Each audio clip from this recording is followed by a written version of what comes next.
Okay, so welcome everybody to this fourth session of our bioregioning carrying capacities dialogues. I'm Ralph Turm. I'm the managing director of r3.0, and today we have a great session facilitated by my senior director colleague Bill Bowie and the founder of the Center for Sustainable Organizations, Mark McElroy, who's going to be our main speaker today.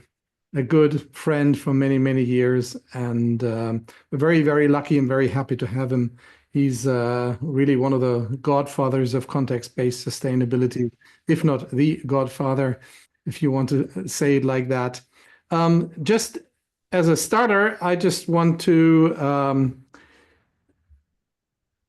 go to our bioregioning carrying capacity website so that you have an overview of that, because we just redesigned our website accordingly.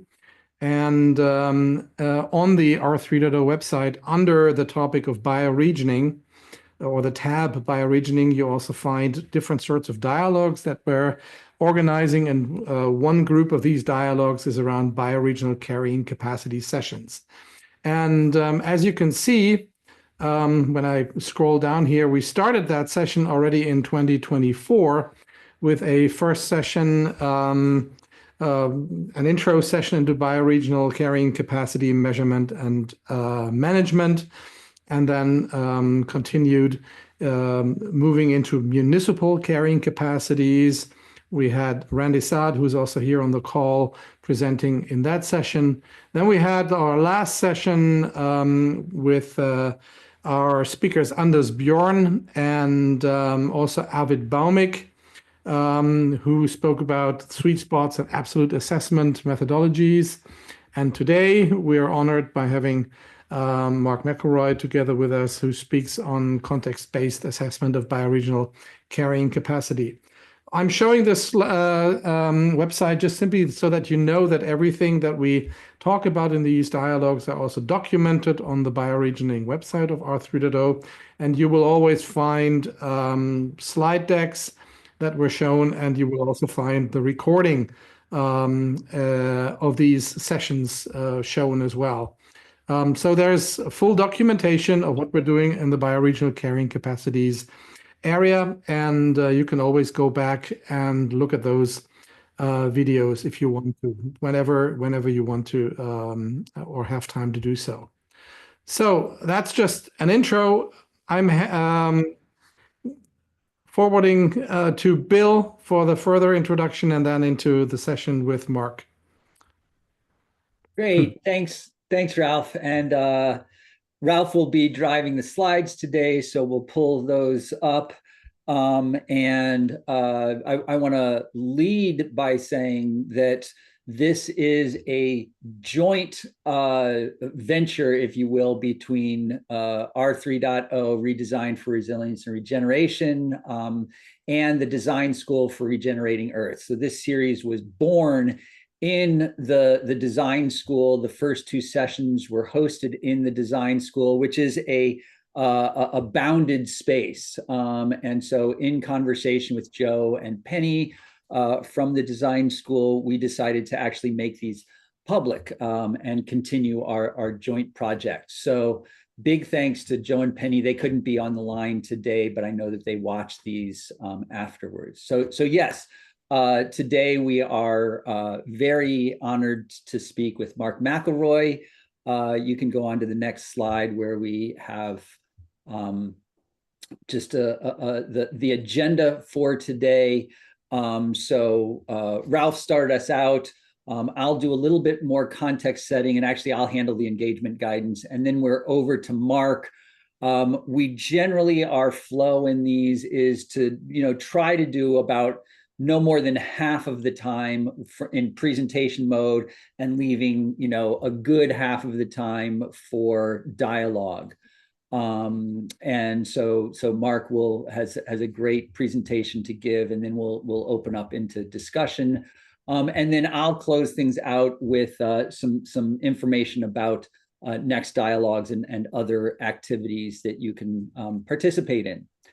So next slide, please, Ralph. We'll just do the Engagement guidance, many of you are familiar with this, but just to reiterate, if folks who aren't speaking can please stay on mute. That's helpful for recording purposes and for hearing clearly. We welcome you to stay on camera, but we get it if that doesn't work for you, if you're making lunch or what have you. But it is nice to have a sense of audience. We ask you to ask questions in the chat sidebar as they occur. And so then that helps us to curate those questions to cover them in the facilitated dialogue segment. So we may choose to sort of summarize or cluster the questions for efficiency. And by the same token, we may ask you to just go off mute and voice them yourselves. So in that instance, if you're voicing it yourselves, if you could please just keep your questions succinct, so on topic, so we're not necessarily looking for people to do self-promotion. Informing us about work that you're doing that's relevant to the topic is absolutely something that we're looking for. But also, and finally, and we don't generally have an issue with this, but really respectful, that we're not attacking one another, but holding respectful dialogue here. We're experimenting with a process, and I'd say that it's still in its early stages, where we really devote the sidebar to questions, and we use an external resource for comments and resource links. Part of the reason for this is to keep the sidebar from getting too distracting, which certainly can happen. And we really don't want to be distracting from that. But the other thing, from a very practical perspective, is that then we have a living repository of these sources, and we don't have to revise, edit the chat. If you've ever downloaded a chat, it is a mess.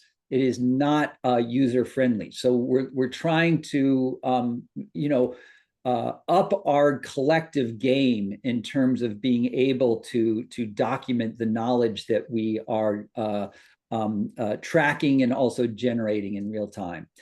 If you do that, please consider leaving your name behind your contribution if you want to be identified. Finally, we record all these sessions, and we post the recording as well as the deck, as well as this open resource page. Actually, that's a reminder that we need to add that to this page on our open dial. Oh, sorry, that's the wrong thing. In our carrying capacities landing page. So we will, that's in the sidebar, that link, and we will reiterate that. So that's all of the logistics. I will now just introduce Mark very briefly. As Ralph said, we have been working together for more than 2 decades at this point. I think it was 2004 when I first crossed paths with Mark's work, and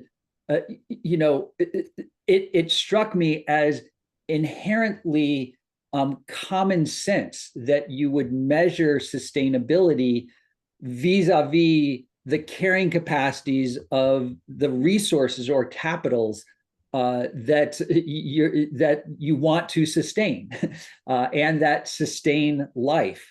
And yet, when I looked around, I didn't see this much of anywhere. It wasn't really happening. And as I got to know Mark better in that 2004 and onward, I learned that he had a long history working in the knowledge management. That was really a foundation, was how do we manage knowledge? How do we create knowledge? And also from his tenure as the chair of Donella Meadows, who many of you would recognize from the Limits to Growth lead author, that 1972 seminal report. He was the chair of her Sustainability Institute, which she founded with her MacArthur Genius Grant Award. And so he was sort of working very closely with Dana in the years before her premature death. And Mark and I have actually had a nice background conversation on this that I've recorded, and I actually haven't gotten around to posting that. So maybe Mark will post that. We'll talk about doing that sometime in the future. Mm. But Mark really took on this work. Dana didn't really look at how to apply these carrying capacity thresholds other than at this sort of systemic level. So the next question that Mark really sort of was, I would say, the foremost thinker and practitioner in terms of applying carrying capacity thresholds to subsystem levels.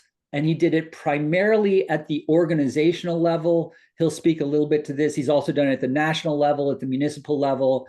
And so has a, as we're saying here, a 2-decade history in the application of this and creating a robust theoretical framework that is, I believe, the most robust framework in terms of context-based sustainability. So what we're experiencing today is really new ground in terms of applying it at the bioregional scale, applying context-based sustainability at the bioregional scale. So with that introduction, I'm going to hand it over to Mark to take us through his thinking on that. Mark. Very good. Thank you, Bill. And thank you, Ralph. Thanks to both of you for inviting me to present on this topic today. This really does sort of represent a new frontier for context-based sustainability, or CBS, as I'll be referring to it. I think it is very analogous to some other scopes of application that we have had experience with in our use of CBS over the years, primarily at the municipal and nation state level. And so I'm going to be drawing from some of that as I go through this. But let's and I want to try to leave as much time as possible at the end, as Bill indicated, for Q&A. So let's go ahead and jump right into it. So the first thing I want to do is to sort of set the stage. I'm going to sort of take as my jumping off point the assumption that others, not me today, and not me in terms of the methodology that I'm going to be describing, but that others will have already, according to or under different methodologies for bioregioning, will have already defined the scope and boundaries of individual bioregions. And so the context of our inquiry today is how best to assess the sustainability of human social systems at the level of bioregions, not just impacts, but sustainability per se. In other words, how do we go about measuring, assessing, and therefore managing, and if necessary, reporting the sustainability performance of human populations living within bioregions? As I said, it's very analogous to how we address the same issue at the level of municipalities, organizations, nation states, etc. But this is sort of a new frontier, I think, for CBS. So let's see how we do today. Now, our focus will be on the use of context-based sustainability as a specific methodology for getting the job done. And CBS was, as Bill indicated, it was originally kind of inspired by a desire to develop a better sustainability accounting methodology for use at the organizational level. But, I always anticipated that it would not be just organizations, that we'd also be interested in wanting to do the same thing at the level of municipalities and, higher levels of scale. And so it was always framed in terms of being a tool that can be used to assess the sustainability performance of human social systems at any scale. And I think that's really what we're talking about today, ultimately. In other words, once a bioregion is defined, what we're left with, among other things, is the human population that inhabits it, or that occupies the region itself. So,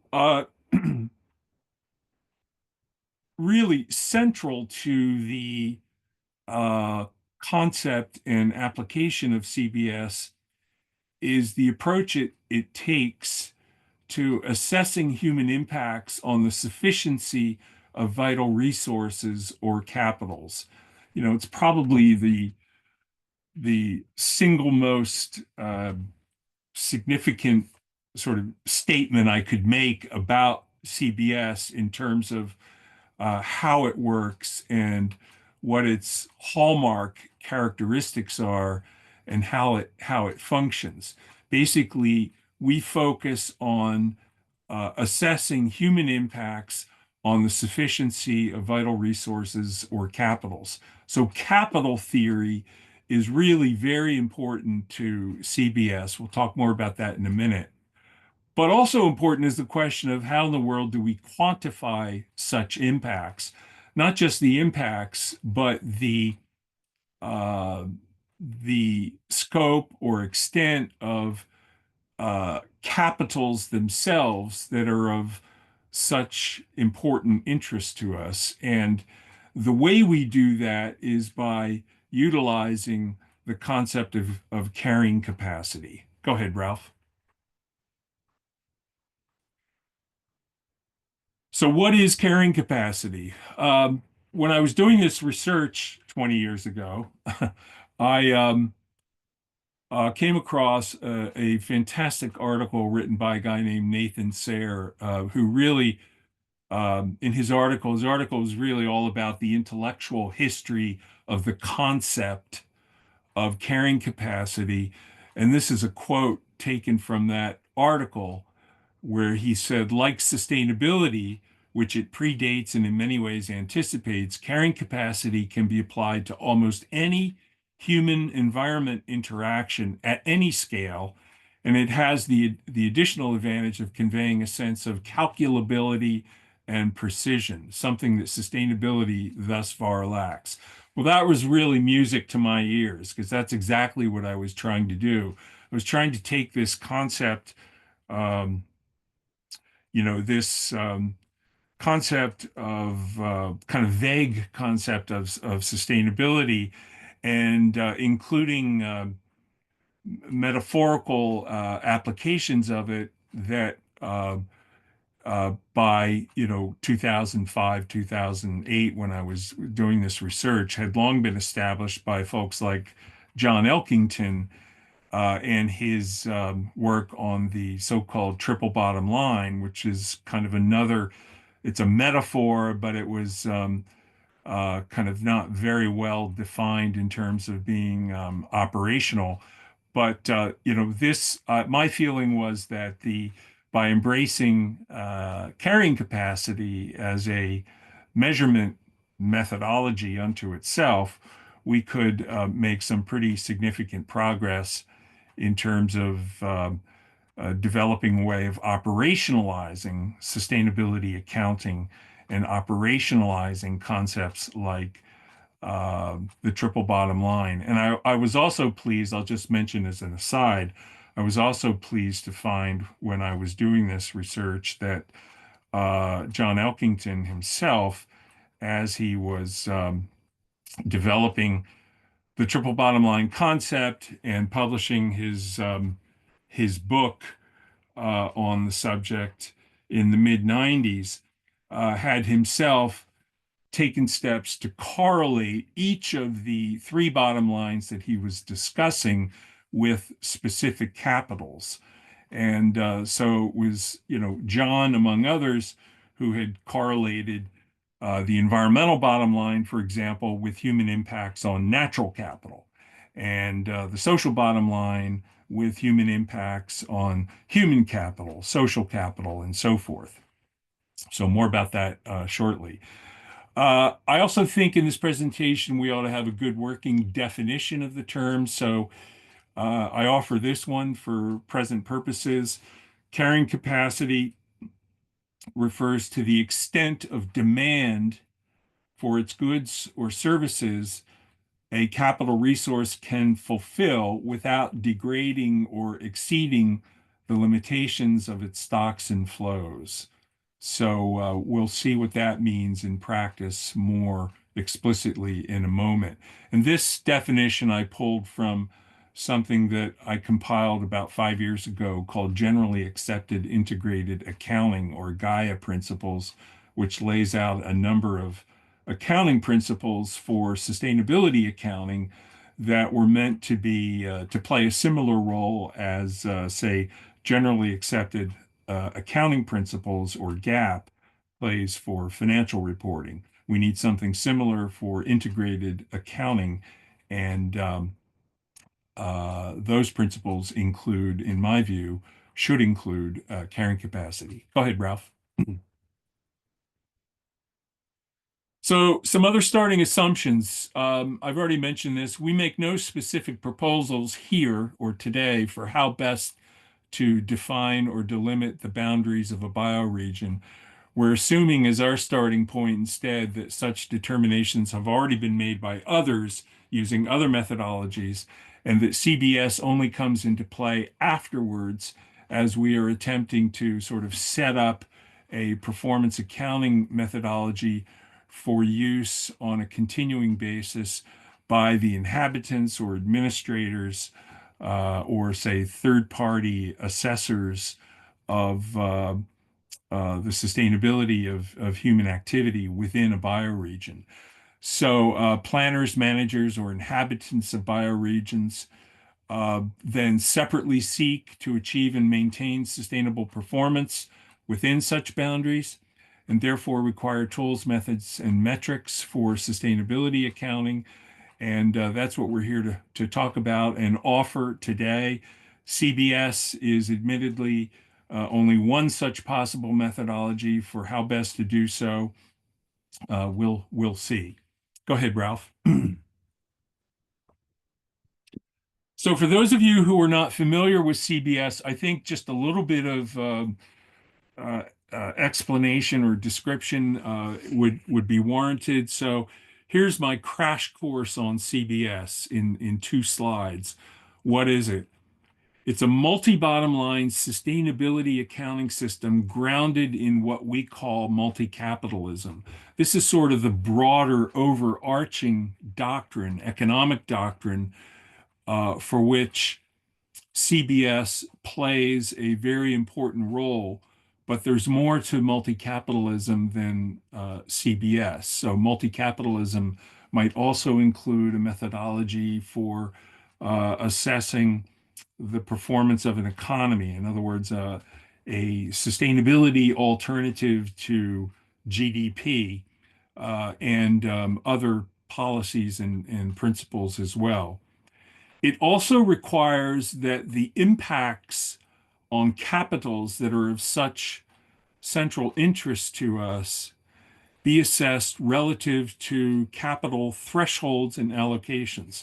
So this is another phrase that you'll hear over and over again in discussions involving context-based sustainability, where we're always talking about thresholds and allocations, both of which relate to vital capitals and human impacts on vital capitals.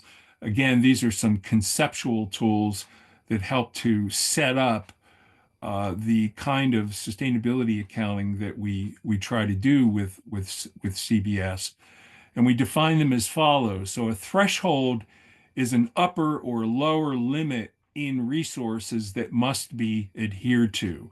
So sustainability is all about creating or at least maintaining vital resources or capitals in the world at levels that are sufficient for human well-being. So what are those levels? Those levels are what we call thresholds.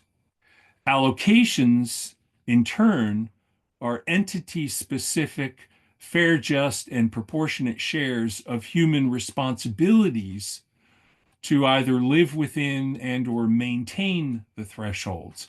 So allocations are of responsibilities to maintain thresholds.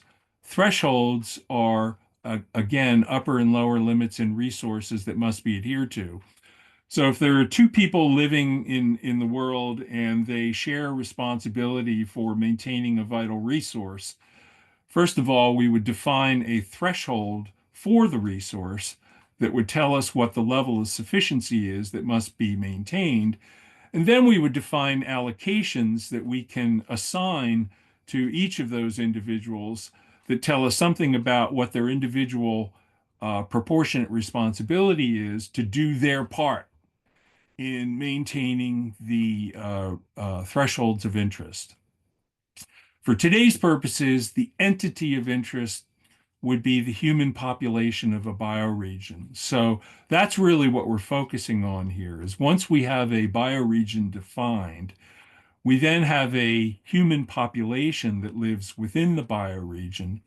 And what we want to be able to do is to develop or define responsibilities that we can assign to that population to manage its impacts on vital resources in ways that maintain the sufficiency of those resources and that does not put their sufficiency at risk. Go ahead, Ralph.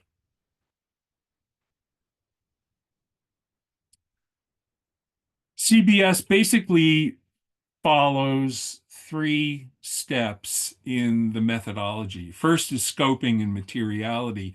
And this is the part that I'm saying our assumption for today's purposes is that that step has largely been done, at least in terms of scoping. In other words, we're starting for today's purposes with the assumption that we have a different methodology for defining the boundaries of a bioregion. And in our attempt to implement CBS as an accounting methodology, that step has already been done. The materiality piece of the first step results in the identification of material, what we call material areas of impact. So these are the specific areas of impact, which would be the specific kinds of capitals and the purposes of those capitals that should be of interest to us as we set out to develop, let's say, a scorecard for assessing the sustainability performance of a population within a bioregion. And materiality then, in our world, equates to resource types the population is duty bound to have impacts on in normative ways. In other words, these are standards of performance that must be fulfilled by a population within a bioregion in order for that population, by virtue of its impacts on vital resources, to be sustainable. So the areas of impact development step also includes creating an overall measurement model, or think of that as a scorecard, if you like, in which we have included several specific indicators or metrics that correspond to the areas of impact that we have determined to be material. And those metrics also reflect the thresholds and allocations decisions and analyses we have made for each of those areas of impact. And you'll see how that works in a minute. And that gives us measurement tools that we can then use to actually measure the specific impacts of a population on vital resources so that we can draw conclusions as to whether or not the behaviors of the population are empirically sustainable. And then the last step is the implementation of a customized context-based multi-bottom line accounting system in which all of that has been embedded and which can then be used on an ongoing basis to measure, manage, and report performance. Go ahead, Ralph. Now, as I've already indicated, in CBS, thresholds, allocations, and impacts are always expressed in terms of the carrying capacities of capitals. This was a really critical kind of design choice that we made very early in the development of CBS. And it was kind of a little scary, if you will, because although carrying capacity had long been associated with the assessment of ecosystems, and even before that, in kind of an engineering sense, in an engineering context, with the design of ships for use in moving cargo from one part of the world to another. The question was always raised, what is the capacity of the cargo hold in a ship? How much cargo can it, in fact, carry based on its size and dimensions? And that was referred to as carrying capacity, and that was later extended to some other areas of interest, including biology and ecology. But what we wanted to do was to apply it to vital capitals, all vital capitals, not just natural capital, in ways that it had never been applied before. So, what is the carrying? Does it even make sense to talk about the carrying capacity of human capital or social capital or constructed capital or economic capital? And we found and believed and certainly still do today that it does, that it can be successfully applied to all vital capitals, not just one or some of them. So, just to kind of offer an example in a more familiar area, let's start with something like water. Available renewable water in a bioregion can be understood to be a capital threshold that can only support so many needs. There's only so much water in a given geography, and there's only so much water that passes through that geography and is retained in, say, surface and groundwaters as a result of precipitation. And so that limit, that's an upper limit in this case, that qualifies in our methodology as a capital threshold. A user's fair, just, and proportionate share of the responsibility to maintain a threshold is its allocation. So in that case, if we're talking about something like water in a bioregion in which there are many people living, a fair question to ask would be, what is, say, if I'm an inhabitant, what is my fair, just, and proportionate allocation of available renewable water? In other words, within the threshold of available renewable water in that threshold as compared to others. And so that, having an answer to that question would give me what I need to manage the sustainability of my own activity, at least insofar as water consumption is concerned. And everybody else would have the same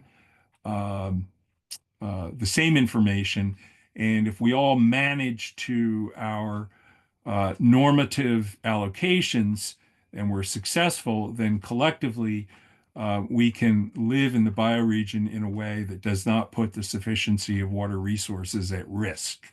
So take that concept, that thought process, and apply it to all other areas of impact that are believed to be important for assessing the sustainability of human life and activity in a bioregion, and you have the makings of a really rigorous sustainability accounting system or scorecard. Now, Carrying capacities then can best be understood as units of goods or services that are specific to a given resource. So in the example I just gave, we were talking about, say, gallons of water, and that's how we would expect to see thresholds and allocations uh, delimited or calibrated. But then we have other things like greenhouse gas emissions. Well, gallons doesn't make sense there, but another unit, tons of CO2e, CO2 equivalent would. Or let's say healthcare and hospitals. The units of measurement for carrying capacity in that case might be beds. For schools, it might be classroom seats and so forth. And so CBS not only makes it possible for us to use different units of measurement within the same scorecard, it encourages it and welcomes the definition of thresholds and allocations in units of measurement that are native, if you will, or specific to each area of impact type or each capital type. And you'll see in a moment how that pans out in specific scorecards. So allocations expressed in these terms in CBS take the form of or serve as proxies for responsibilities. So my responsibility as an inhabitant of a bioregion when it comes to maintaining the sufficiency of water resources could be expressed as a maximum number of gallons of water that I should not exceed in a given time period uh, per, whatever that period is, per year, per month, or what have you.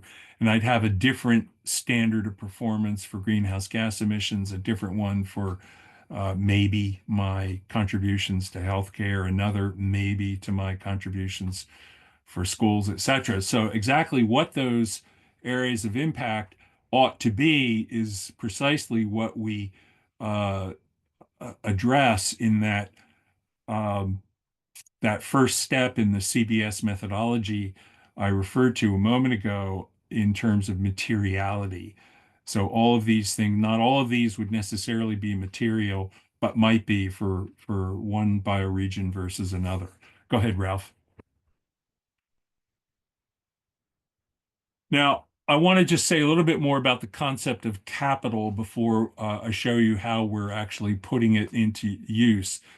First of all, at the bottom, I want to give you a definition. This is the sort of definition of capital that we, and not just us, this is a pretty well established definition in the sustainability accounting literature, if you will. It's a stock of anything that produces valuable flows of goods or services important for human well-being. And so while it may be true that most people are familiar with the term capital in a kind of an economic context, that is by no means the limit to the ways in which it can be used. So it's not just the stock of financial resources that, say, investors rely on for the production of interest and dividends. It could be a stock of natural resources that humans rely on for the flows that they produce in terms of providing critical, environmental or natural resource. Natural resources or ecosystem services. And so it can be applied to any capital, not just financial capital.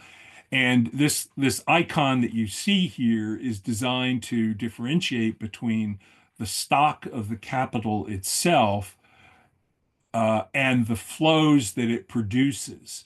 And so when we talk about assessing human impacts on vital capitals in an effort to determine whether or not those capitals are or whether or not those impacts are sustainable, it's important to be able to differentiate between whether we're talking about impacts on capital stocks or capital flows. They're not the same thing.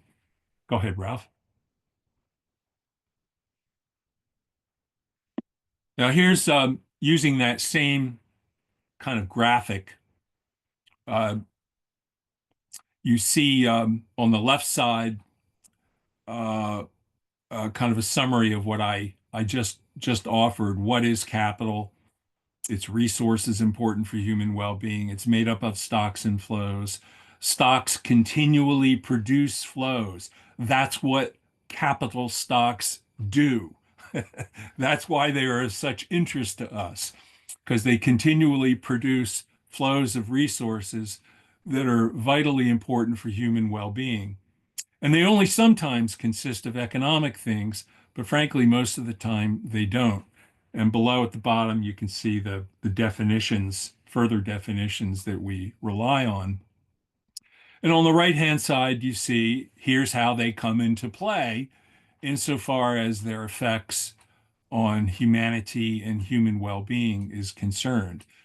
We all rely on the capital flows that capital resources produce. And this is what makes some activities sustainable and other activities not sustainable. So if we're doing things that are interfering with or degrading or damaging the sort of normal operating performance of vital capitals, it can and will put human well-being at risk, and that's what we mean by unsustainable. There is no definition of sustainable or unsustainable in CBS that does not have impacts on vital capital resources at the center of its focus. All right, go ahead, Ralph. So here's some examples, some areas of impact, AOIs, and their corresponding capitals. Some of these are more familiar than others. Climate system, this is a form of natural capital. The climate system is an ecosystem service. And so what you see in our diagram here is a picture of a climate system or the climate system operating at the planetary level. And we've highlighted the stock portion of that resource. And then to the right of that, you see one of the flows that it produces, which in this example is temperature regulation. So that is the vital service in this case that the stock of the climate system produces on a continual basis. And of course, we're interfering with that big time all over the place. And what we see happening is the temperature regulation flow or function of the climate system stock is malfunctioning thanks to human impacts. Freshwater resources, the second one you see in the stock portion of the diagram, a picture of the water cycle. So the water cycle or water cycles is an ecosystem, is a natural resource rather that circulates water resources around the world and is responsible for, then looking to the right, for producing local water supplies. And of course, this would be very relevant to a bioregion, as would the climate system. And the flow in the case of freshwater capital resources is literally flows of water, water supplies at a local or regional level. And then turning to a non-environmental area of impact like the healthcare system, a healthcare system is actually a combination of human capital, social capital, constructed, and economic capital. So this is a real blend of vital capitals that come together in the form of a social system that we call healthcare that produces flows of healthcare services. And all of these examples, these stocks and flows of capital resources are not unlimited at any level of analysis. They all have thresholds, and they all therefore have corresponding allocations that can be assigned to people who use them and who depend on them so that they can manage their impact sustainably. At the bottom here, I love this phrase. As we were applying CBS to a company here in the US called Cabot Creamery, they're a well-known dairy food producer. We came up with we call it the Cabot Credo, which is sustainability is all about living within our means and ensuring the means to live. At a minimum, that means living within our environmental means and making sure that we continually produce and maintain the social and economic means to live. Go ahead, Ralph. Now, when it comes to the design of specific metrics, and ultimately this is the stage we'd have to get to at a bioregion level of analysis, we use metrics that always take the form of a quotient, where the numerator is a measure of actual impacts on the carrying capacity of a capital, and the denominator is a measure of the normative impacts on the carrying capacity of a capital. So the numerator is a measure of impacts that we may already be having or are actually having, and the numerator is a measure of impacts that we ought to be having.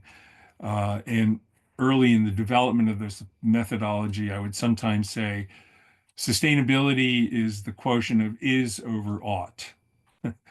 And when you quantify those factors, those variables A and N, and you place them in the form of a quotient, you get numeric values that are either greater than, equal to, or less than 1.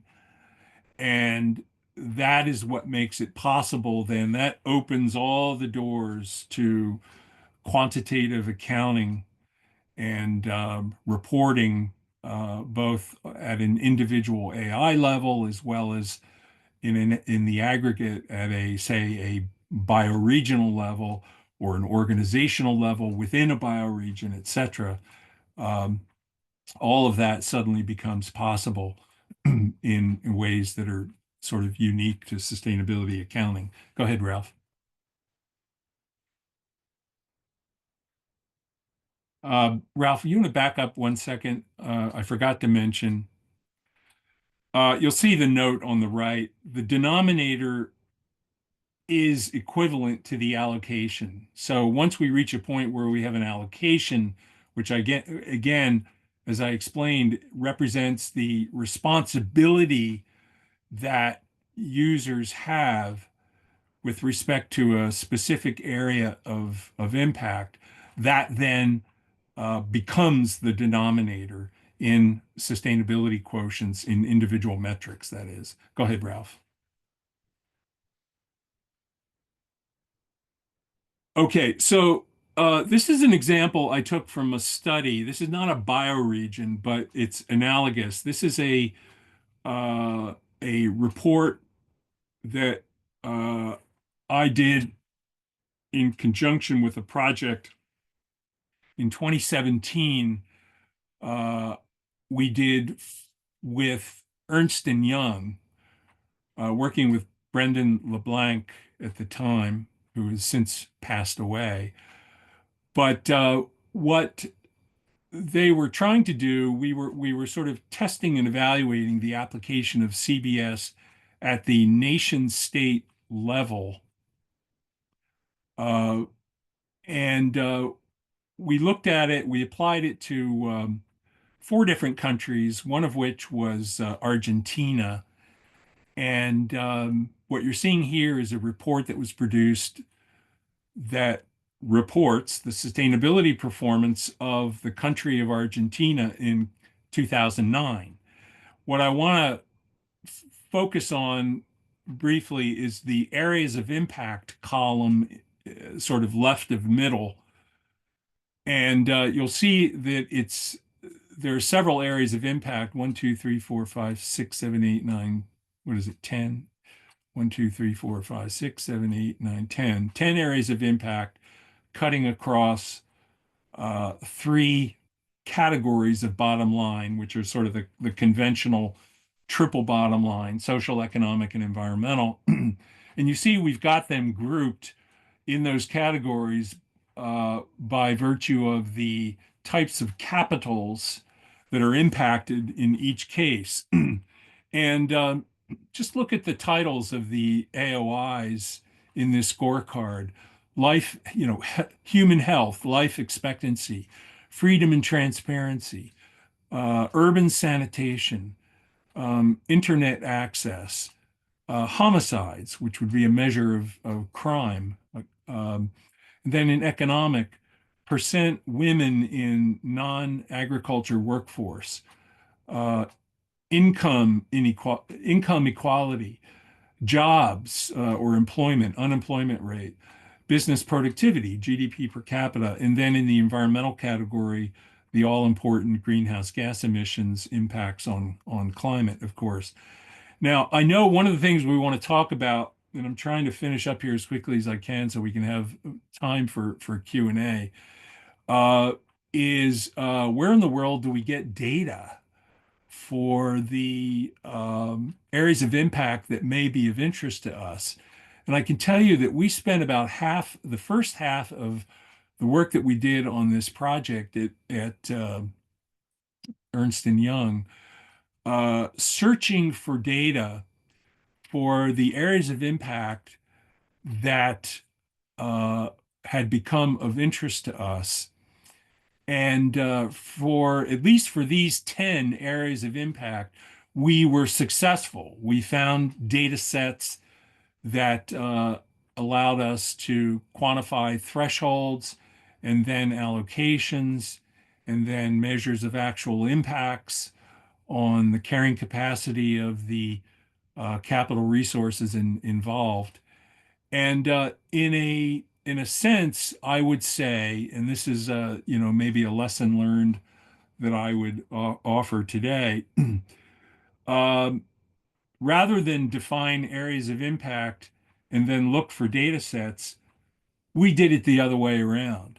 First, we found data sets that were available that could potentially inform the use of related indicators.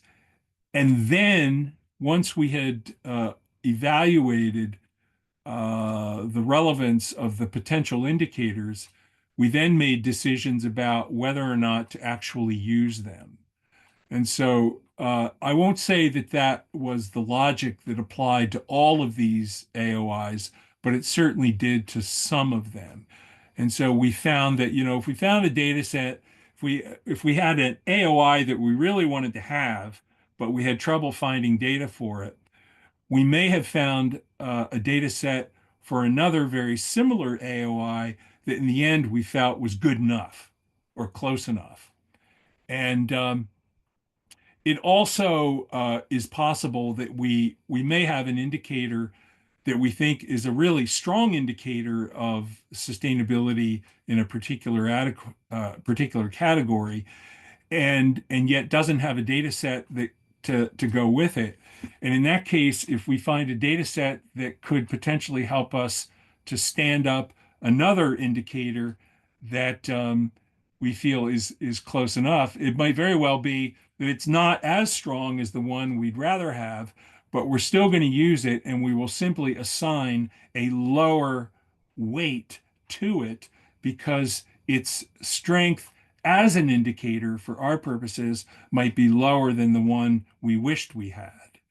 And so that's all available to us as practitioners as a methodology and kind of a thought process and tools that we can use, even in cases where the indicators that we really wish we had are not available because of lack of data. Okay, let's go to the next slide, Ralph. This one is this is a pure kind of demonstration. This is not an actual study, but what we did here was to simply show that we can take the same measurement model, the same scorecarding concept, which is context-based sustainability. And I should mention that this example and the one I just gave reflect use of a CBS tool called the multi-capital scorecard, which is arguably the most advanced CBS scorecarding tool available today.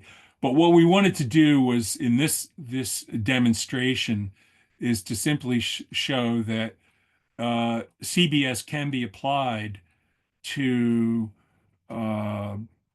projects or programs that are otherwise committed to so-called donut economics.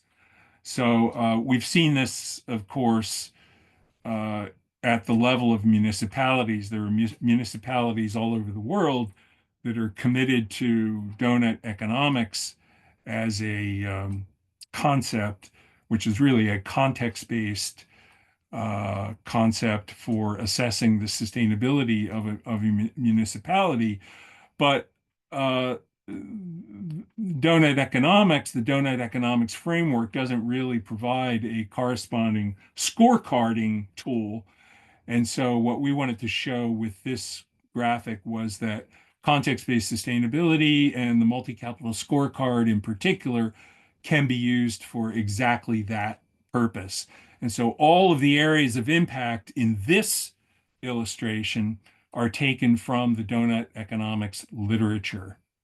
They have quite a few areas of impact, and you see them all here. Now, they wouldn't all necessarily be material to a bioregion or even to a municipality, but they are at least a starting point and can be used as a kind of a checklist to prompt further investigation as to what the material areas of impact really are or ought to be. Okay, next slide, Ralph. Okay, I guess I just want to close by acknowledging that there are admittedly challenges in context-based sustainability, regardless of the level of application, whether it's a bioregion, a municipality, an organization, or what have you. First of all, defining norms for thresholds. What must they be in order to ensure human well-being? It's really thresholds and allocations. In some cases, they're the same thing, where the threshold, where the full responsibility for maintaining a threshold rests with the full population. So defining norms is always a challenge. Defining units of measurement for each area of impact, how best to calibrate carrying capacities in each case. Is it gallons? Is it tons of CO2e? Exactly what is it? And that has to, by the way, that has to be consistent with the way in which the data is specified in the data sets that are used to support the indicators and metrics. And then, of course, there's always defining entity-specific allocations. In this case, what is the population's fair, just, and proportionate share of the responsibility to maintain thresholds of stocks and flows of capitals? Now, I'm going to suggest that since we're talking about bioregions and we're really talking about the whole population, in other words, the sustainability of a population in a bioregion is really the responsibility of the whole population collectively, as opposed to, say, the sustainability of the population to maintain a resource that is by no means limited to the bioregion. So for something like impacts on the climate system, that's a responsibility that is shared with not just the inhabitants in a bioregion, but with everybody else on Earth. And so in that case, there's a case where allocations become really critical because the question is, what is the bioregion's populations fair, just, and proportionate responsibility of maintaining that capital, not to be confused with what is the bioregion's responsibility for maintaining resources that occur only within its own boundaries, like its own healthcare system, its own education system, and some of the other areas that may be of interest. Data sources, where to turn for data pertaining to indicators that may have only just been defined. I mean, a lot of these things that you saw in the example I gave for the country of Argentina in the Ernst and Young study we did, we dreamed up. I mean, these were not indicators that we had ever seen before, but we felt they were important to what we were trying to do. And so we invented them, and then we had to find data sets that could be used to support the indicators that we developed. The other thing I would say here, lastly, at the bottom is in our application of CBS at geographic levels of analysis, like watersheds in particular, where we're doing studies of human impacts on, the sustainability of human water use in specific watersheds. We make heavy use of GIS, Geographical Information System, tools and data sets. And so to the extent that bioregions are obviously geographical in form, the application of GIS and the whole world of data sets that have been developed for use in conjunction with GIS tools, which is really extensive, is potentially a treasure trove of data that can be applied in the specification of carrying capacities in bioregions and impacts of inhabitant um, activities on carrying capacities within those same regions. And the other thing I want to point out here, last but not least, is that you really need to think of knowledge management as a core discipline, a core competency that is vitally important in assessing the carrying capacity and the sustainability of human impacts in bioregions, because a lot of what's being done in this vein has never been done before. And it calls for invention of indicators. It calls for invention of decisions and choices about what the threshold should be in order to achieve and maintain a basic level of human well-being. And there's always competing theories about all of that. And it it it always puts us in a position where we have to make a choice, where we say, no, we want the target for greenhouse gas emissions to be 1.5 degrees, not 2.0 degrees. And that's the choice we're going to make. And here's why. And that really is a kind of a knowledge management decision. And then, a year later, we might change our mind and reconfigure the indicator and the allocations or standards for thresholds and so forth, because of the view that the information has improved in that period of time, and 1.5 degrees or 2 degrees or whatever is really a better decision next time around. And so when you're thinking about how to sort of staff or operationalize management or administration of a bioregion, there really needs to be a place for knowledge management, and it's a sort of a permanent continuing function. I could say more on that today, but I won't here anyway. But there are tools, methods, and methodologies for how best to do that too. But that perhaps is a discussion for another day. So Ralph and Bill, I think I'll stop there, and we'll see what sort of questions and discussions come out of this. Oh, thank you. Thank you so much, Mark. That was really a rich encapsulation of the depth of context-based sustainability, at least the depth that we could go to in this sort of limited amount of time. We do have one question in the sidebar that Elizabeth has asked me to voice. I want to actually start with two kind of contextualizing comments before I get to Elizabeth's question, and also encourage you all to put questions into the sidebar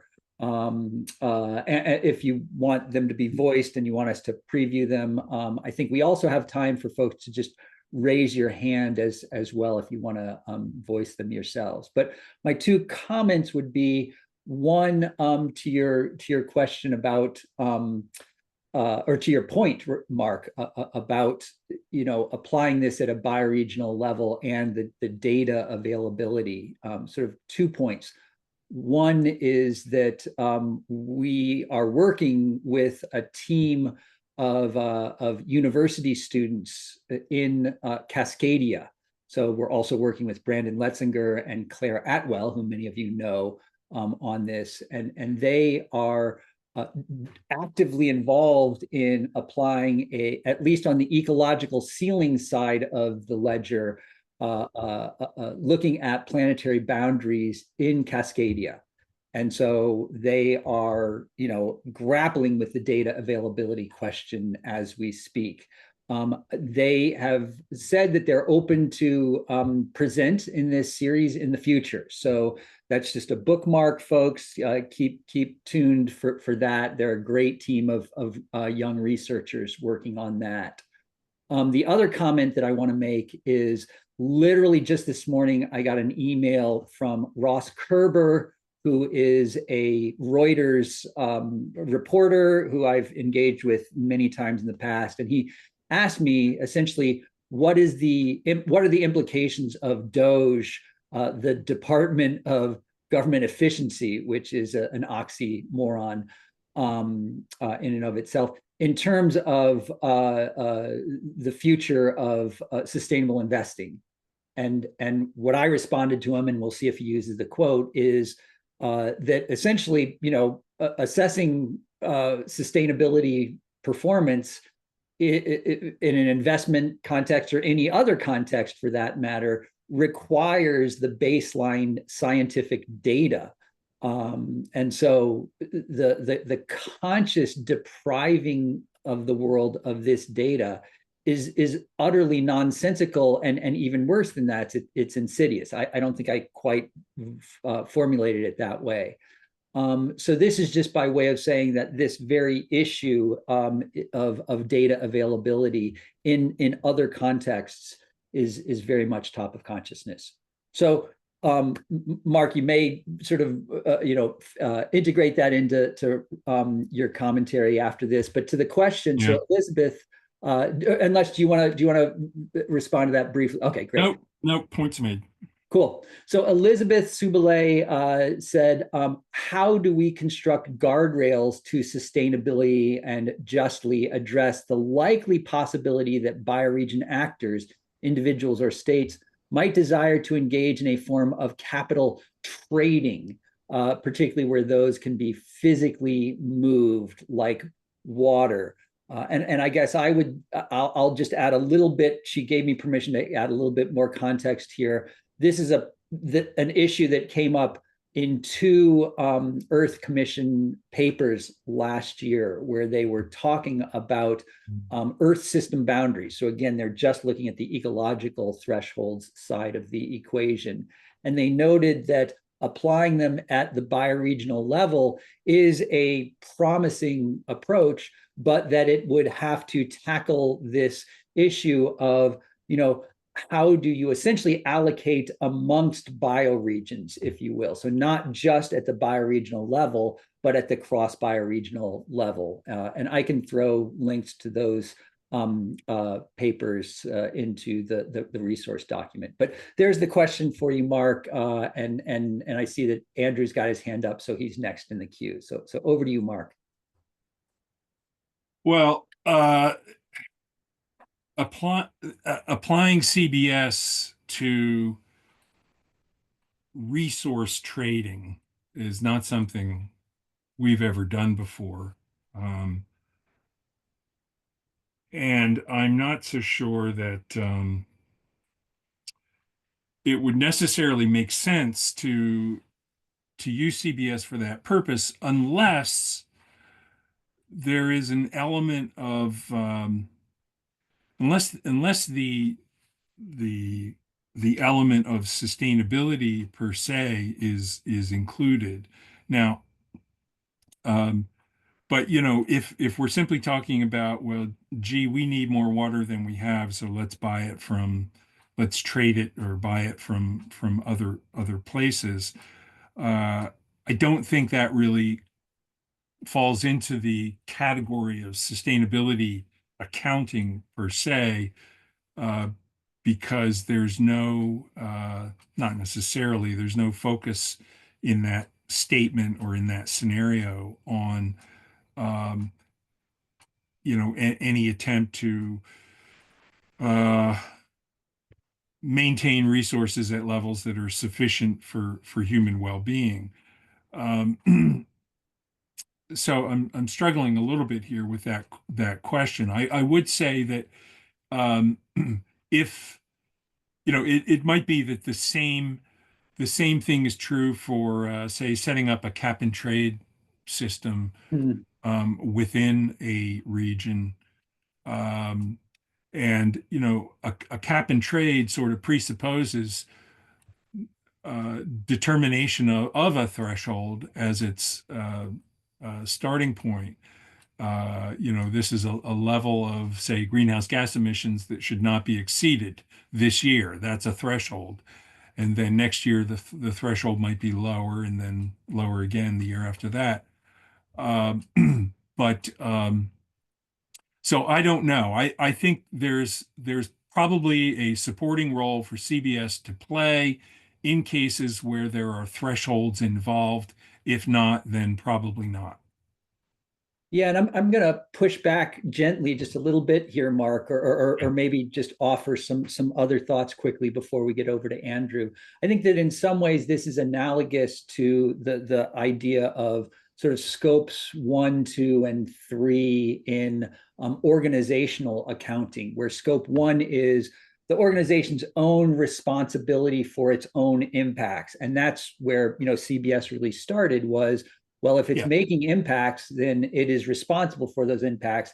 And it's not just responsible in some sort of abstract sense, it's responsible for the sustainability of those impacts because there are others who rely on those resources for their well-being. And so the way that this has come up in sort of organizational approaches is that organization A may have organizations B, C, D, and E in its supply chain. Organization A can't control what those other companies do, but it can certainly require them to account for their own sustainability. And so it can do a sort of, you can look across the life cycle at what is the sustainability on each step of the way. So Elizabeth, I think to your question, if one is assessing sustainability at each bioregional basis, one could say, well, there's this bioregion is operating well within its carrying capacity. And so it has essentially carrying capacity to spare that it could, lend, if you will, to other regions.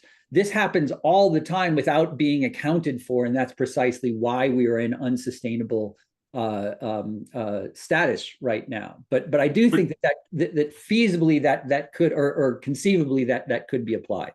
I don't disagree with that. I think you make a good point. As long, though, as the capitals, the carrying capacities of the capitals for which there might be excess capacity are substitutable for um, the you know for the deficiencies in sustainability that are being experienced in other places. So, an example would be if we have excess capacity in our water use and are operating well within our thresholds, uh, it might it would show up on our scorecard accordingly, but it's not necessarily something we could trade with another region whose carrying capacity problems have nothing to do with water. You know what I mean? Um, uh, this is the so-called strong versus weak sustainability doctrine, where trading is okay as long as we're talking about capital types and carrying capacities that are in fact substitutable for one another, as opposed to not being substitutable. Thank you. Thank you, Mark. I think that's a great sort of pretty comprehensive response for the purposes of this session. Andrew's got his hand up, so next question over to him. And then Edward has a couple of data-related questions that we'll queue up next. So Andrew, over to you. Thanks, Mark. So my question is really coming from the point of view of I'm right at the beginning of writing my sustainability report for my company. I'm a small B Corp. And I really want to change the focus of the report to be a bioregional report. And I want to use the SDPIs that Bill and Ralph have developed as my indicators. But I think I'm going to be challenged with the data set of the denominator, as you pointed out. So what I'm going to lay out is, I hope it may sound like a cop-out, but I think it's a way forward. And what I want to, if I can't find data, and I think I'm going to be challenged to find that some of the data, the denominators, is to just articulate in the report, like, I'm struggling with finding this data, but here's my plan, so it's a scaffolding approach. So this year, I may not have the denominator data, but, for the next X years, I'm going to be working to find that data. Yeah. With the goal of normalizing bioregional reporting. Like, I think that's the bigger goal. And not let the great be the enemy of the good. So I don't know, comments on that approach. Is that a cop-out, or? Well, the first thing that troubles me is the mixing, I guess, of the.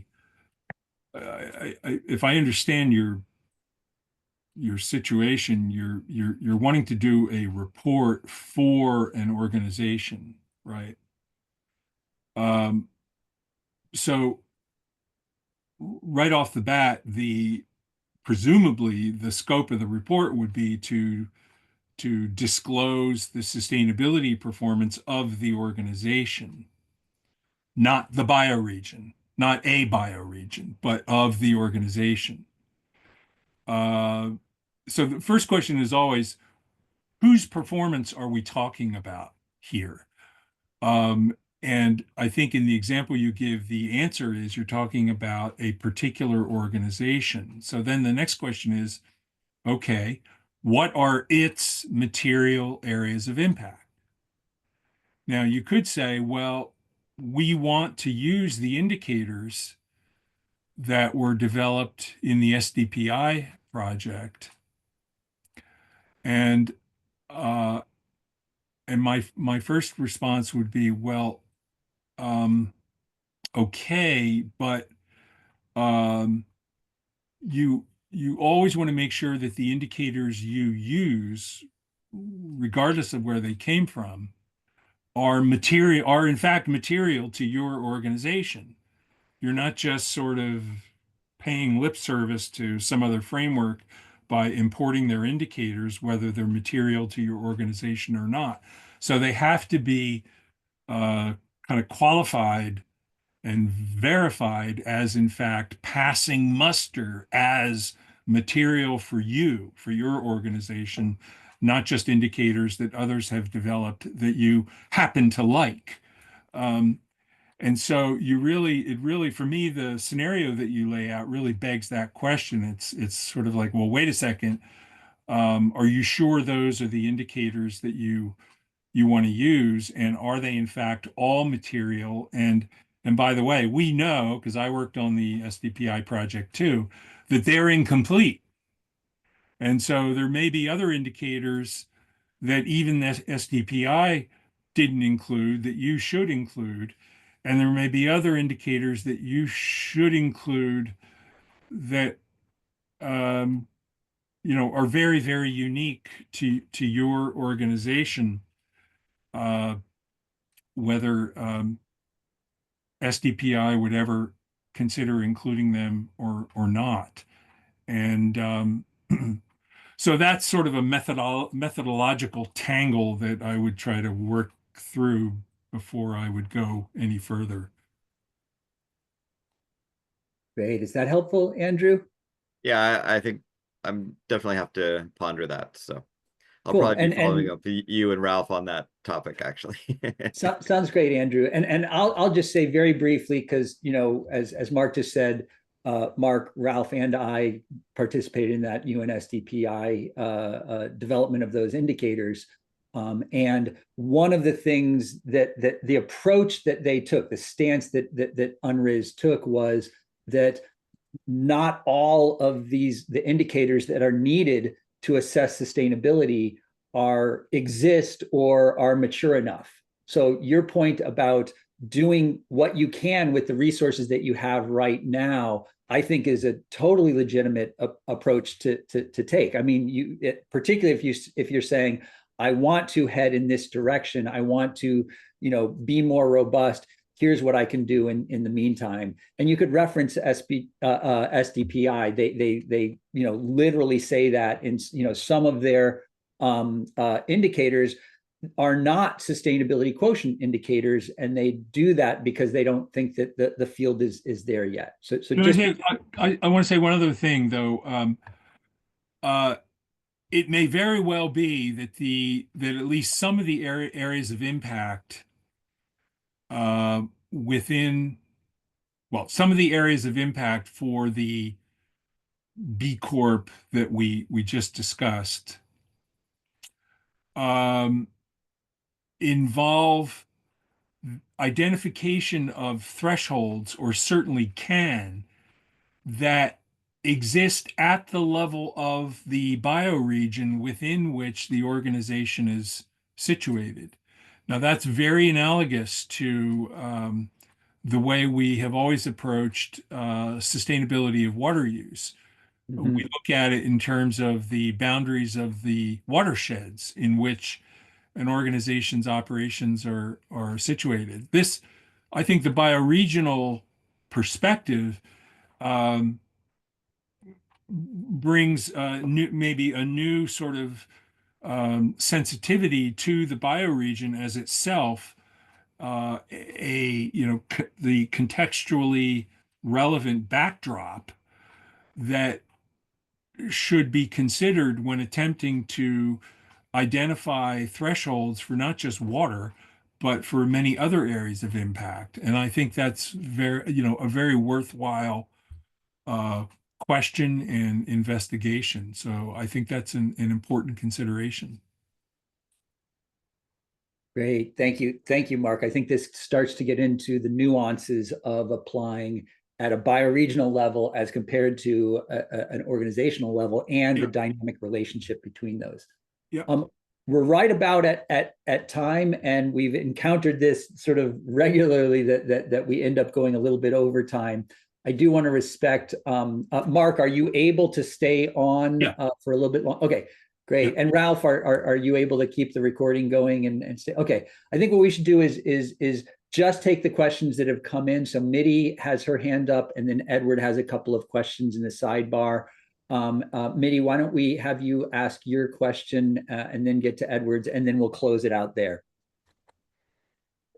Well, maybe mine should be the last question in a way, because you know, I'm back with the assumptions. Mark, first of all, I want to say thank you for a wonderful session. It's been You're welcome.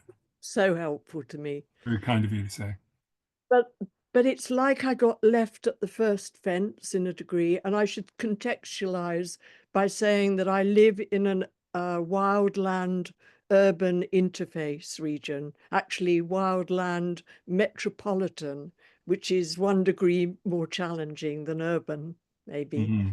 But I'm just wondering about, is this really viable at the bioregional level, given the fuzzy boundaries of bioregions?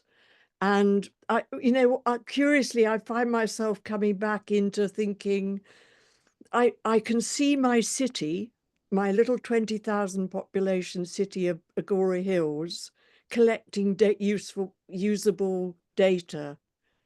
But when I'm actually extending to the bioregion, and I'm in the context of a watershed which is being directly transgressed in this moment by a metropolis that is determined to push its toxic waste out into the hinterland so it can get on with cleaning up its city to hold the Olympics in 2028.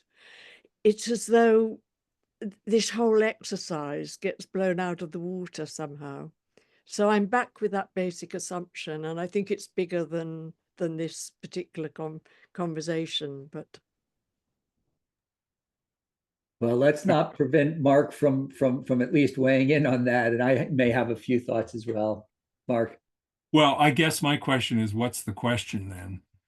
That's my first question, my first response. Is it viable to undertake this kind of impact assessment in the bioregional context when bioregional boundaries are fuzzy, and you've made the assumption that the bioregional context can be defined by a specific boundary? Well, my starting assumption is that a bioregion has already been defined, and my job is to help operationalize the administration of it with a methodology. Beyond that, I get it that the boundaries, I would say the boundaries are not only can be fuzzy, but for some of the areas of impact, they may not be isomorphic at all. In other words, the contextually relevant, I think in the example you give, the contextually relevant boundary for, say, water might be broader or bigger than the boundary that we would otherwise define under, let's say, pure bioregional principles. And it's only because some other bioregion is reaching into ours to either pull resources away or introduce wastes, across the bioregional line in ways that affect our our own lives and well-being. Now, it may be that if we say no, we're going to stick to our bioregional boundaries, and we're going to address incursions from the outside by uh, establishing standards of performance that are defensive. Okay. And so then the question becomes, to what extent are we in our bioregion defending our entitlements to resources that may happen to be under threat from external parties? So the indicator in that case would shift from how well are we managing our own wastes to how well are we managing our defenses against the wastes of others. So one could say that that is a standard of performance that should be recognized within a bioregion, that that's part of our job is to not just manage our own impacts, but to defend against the unwanted impacts of others. And my response as a CBS methodologist would be no problem. I can very easily develop one or more indicators that can be used to assess performance against those sorts of defensive norms. And so I think that's one way to do it. And after all, I think you could say, whether or not we in our bioregion are sustainable in terms of our performance should include consideration of how good a job we do of defending our resources against contamination, for example, by others.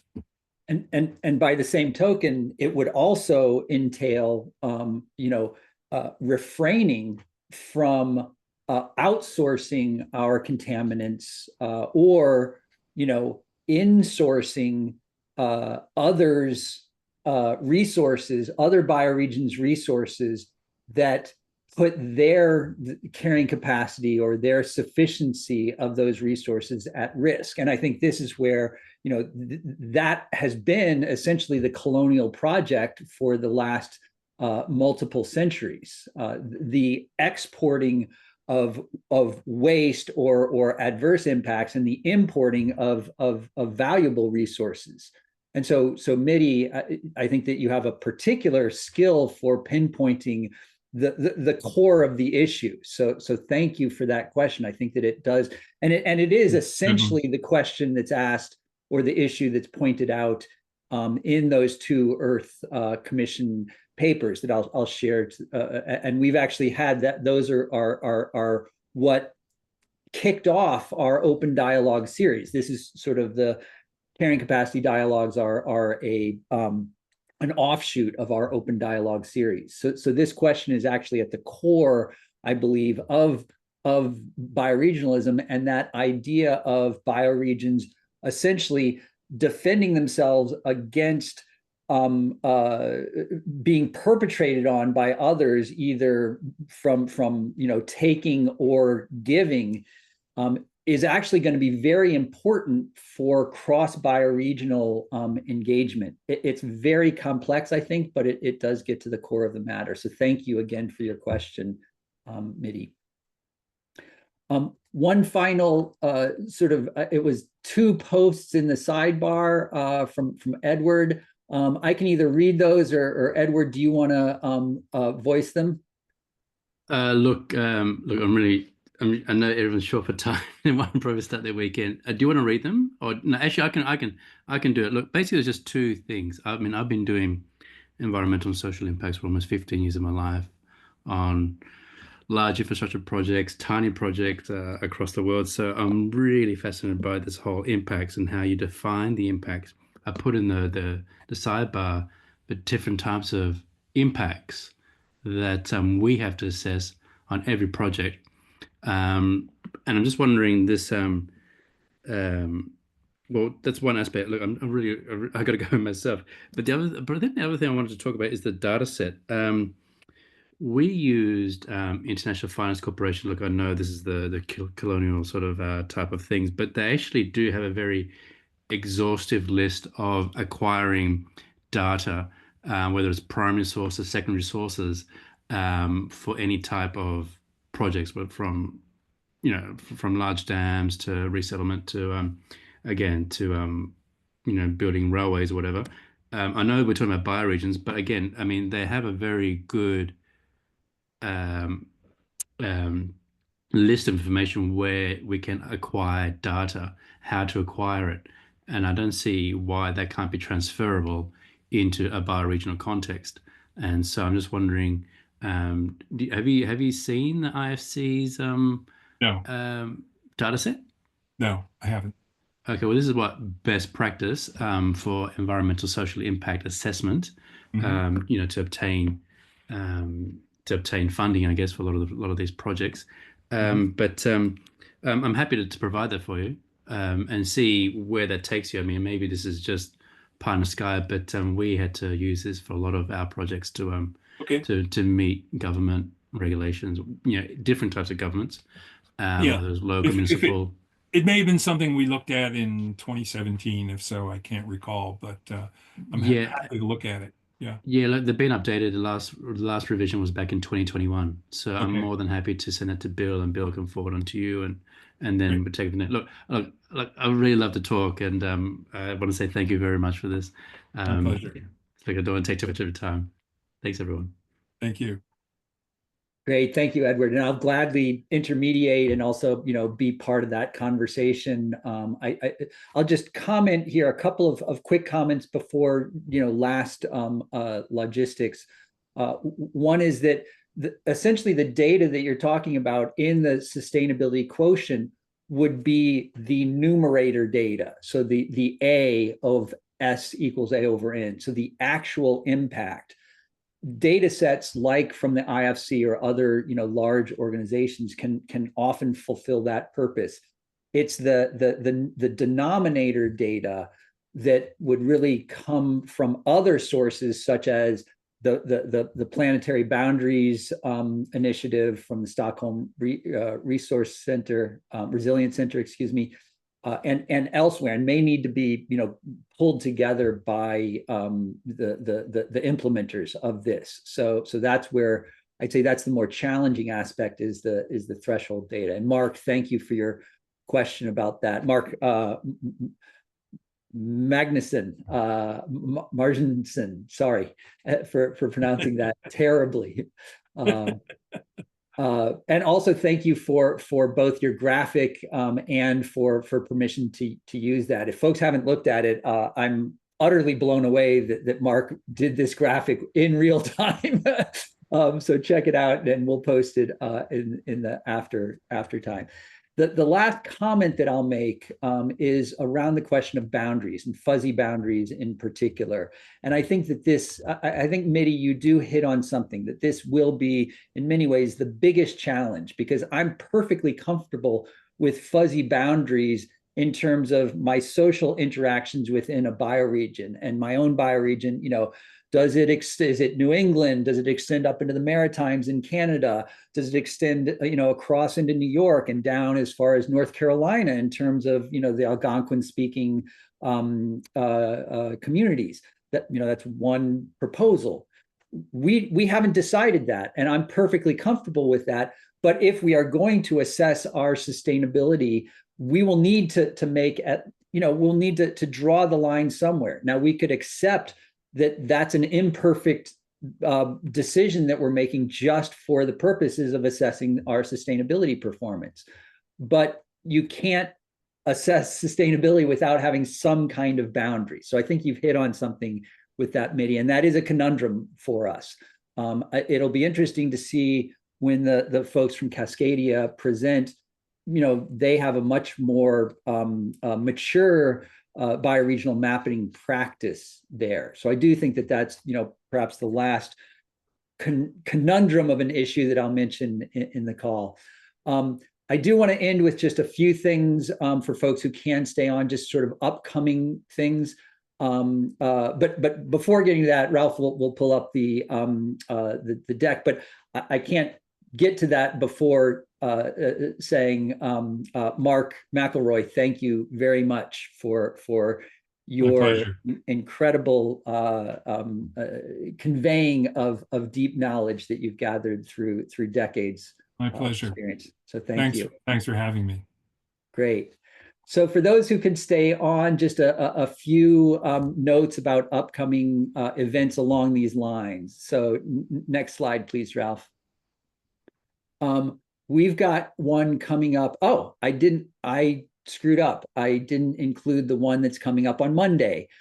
So on Monday, we will have an open dialogue for the South Asia Bioregionalism Working Group. And so that will be happening 8 a.m. to 10 a.m. in Eastern time. And so you can go to our website and see what that translates to in your own time zone. I think it's noon to 2 UTC.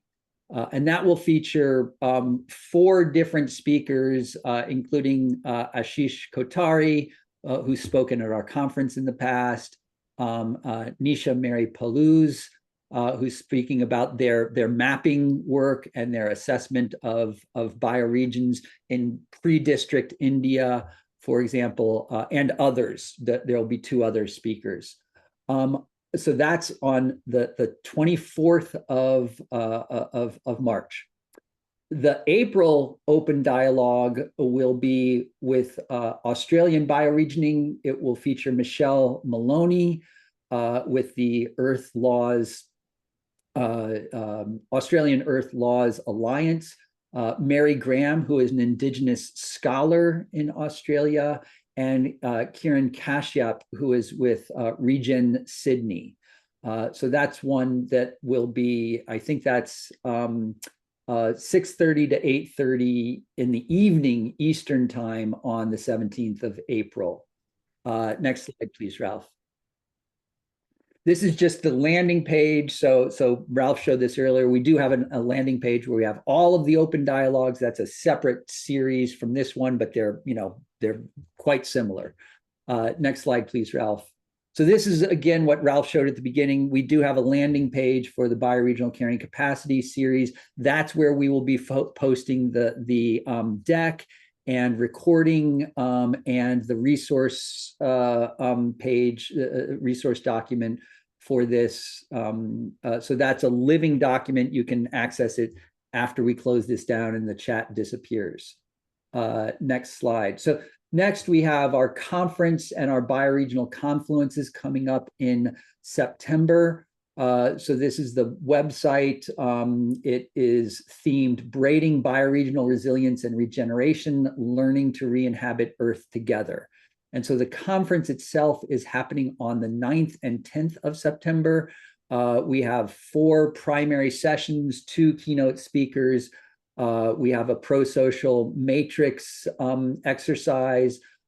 We've got mindful meditation. We've got bioregional art happening during that time. So it's going to be a very robust agenda for that. And then on the next slide, we're instituting a new process this year of having bioregional confluences. So the conference itself is online. But what we're doing is we're encouraging bioregional groups and teams and hubs to host their own in-person bioregional confluences. This is a model that was prototyped and piloted last year by our partner, And Now What? And so we're working with them to roll this out. We've got, I think, 16 different bioregions already who are going to do a confluence. And what that means is they will gather in person to watch the conference in real time or recorded if the time zones are out of sync, and also do whatever other business or governance they need to do in their bioregion. And then on the 3rd day, September 11th, we will all gather together as confluences. R3 will host this, and we will share, sort of cross-pollinate learnings across different bioregions. And then in the months after that, we will get all of those confluences together on a continental basis. All of this is meant to revitalize the practice of bioregional congressing that was started here on Turtle Island or North America in 1980 and happened at the continental scale on Turtle Island from 1984 through 2009. So it has sort of fallen away, and we're looking to revitalize that. We're working directly with David Henke, who is the foremost, he essentially, co-created this practice. So this is the expression of interest that you can submit. We'll share links to that. And then final slide, Ralph, is just a piece of guidance that we've just released this week. that Ralph and I worked on with Ann and Neil from And Now What on, well, how do you do this confluencing? Well, here's a guidance document, and we will have calls associated with that on April 8th and 22nd and May 14th. So this information is available online. We'll share that in the aftermath. So I think that brings us to an end. Oh, look at that, Ralph. Nice job. There's Mark's diagram for those of you who didn't see it in the sidebar. And thank you for your permission to do that, Mark. And I think that brings us to an end. Great. Thank you, everyone, for such a robust session. And we look forward to the next one together. Take care, all.